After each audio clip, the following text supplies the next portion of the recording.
When you feel fear, does it feel like your fear? Do you take ownership of it? And then who is it that's taking ownership? Because if you don't exist, if you is just a character imagined by your mind, then how could, then the fear, the ownership of the fear is also imagined. It's part of the clinging of that character, because that character wants the mind to believe that it's real, believe that it exists in this sort of static way.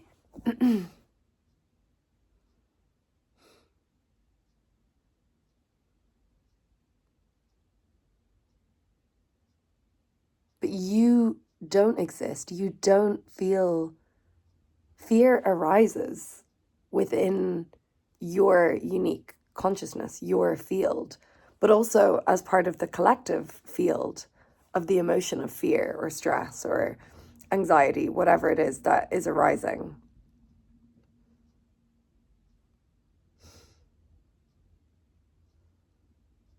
So it's felt personally, which I think is important, and I'll come back to because I've been asking myself these questions.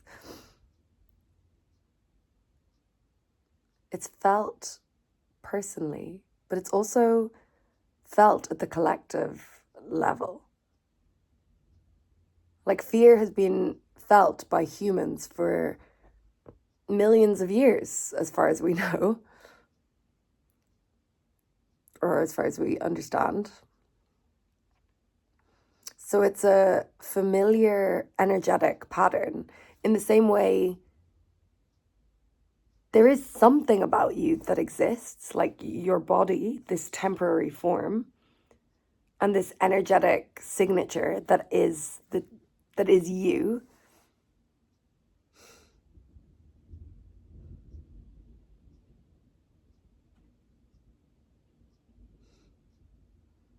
And then there's this non-personal, unchanging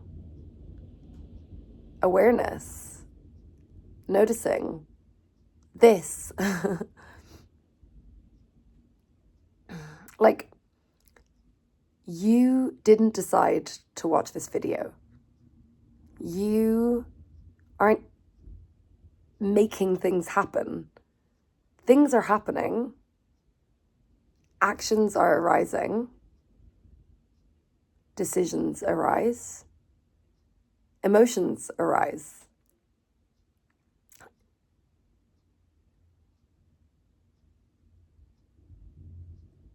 Something is aware of those things arising.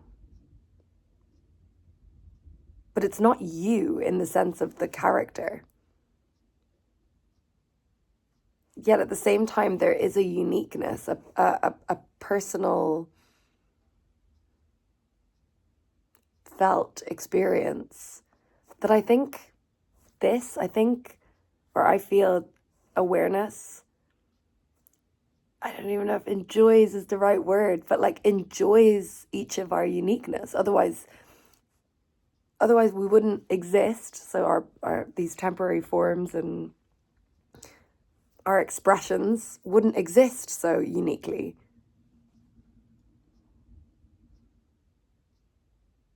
And I feel emotions in particular, say more than thoughts, because thoughts they feed the stories, the narratives, the judgments, the identities to keep the character alive.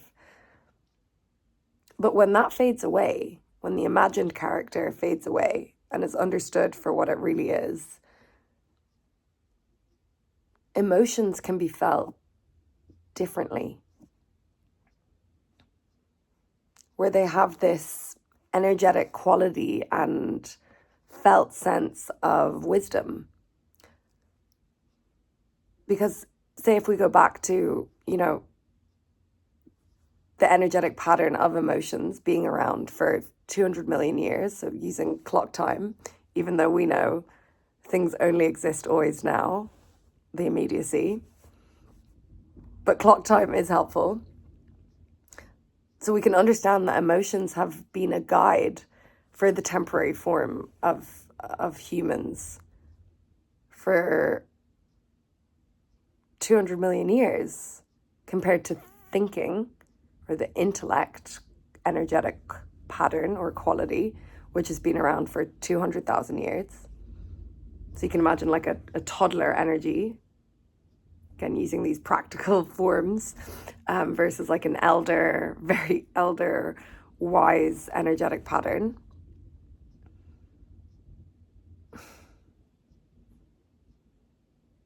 It's definitely easier for my character or personal experience to like get lost in thoughts or ruminating or catastrophizing patterns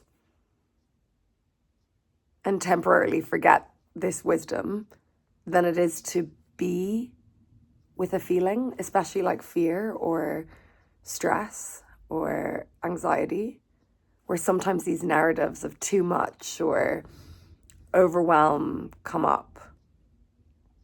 But those are just labels, projections onto emotional energy. Emotional energy is just emotional energy arising within my field of consciousness. It's there to be felt. It's asking for that to be felt as it is, not as I think it is,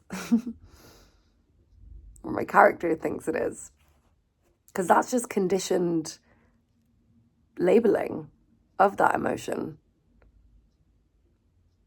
How I was raised or what was role modeled to my character growing up, just conditioned patterning, as opposed to intuitive, bodily feeling, body, like tuning into body. Those are the questions I've been asking about fear. What is the invitation for these sometimes intense emotions? I think one is remembering it's part of the collective experience of fear. Two is the personal experience, the uniqueness of how that fear arising is noticed. And three is there's no ownership of the fear. It just is when it is noticed and not escaped through thinking or scrolling or whatever the action arising might be. But to just be and to connect and feel what is being communicated through that emotion, whatever it might be.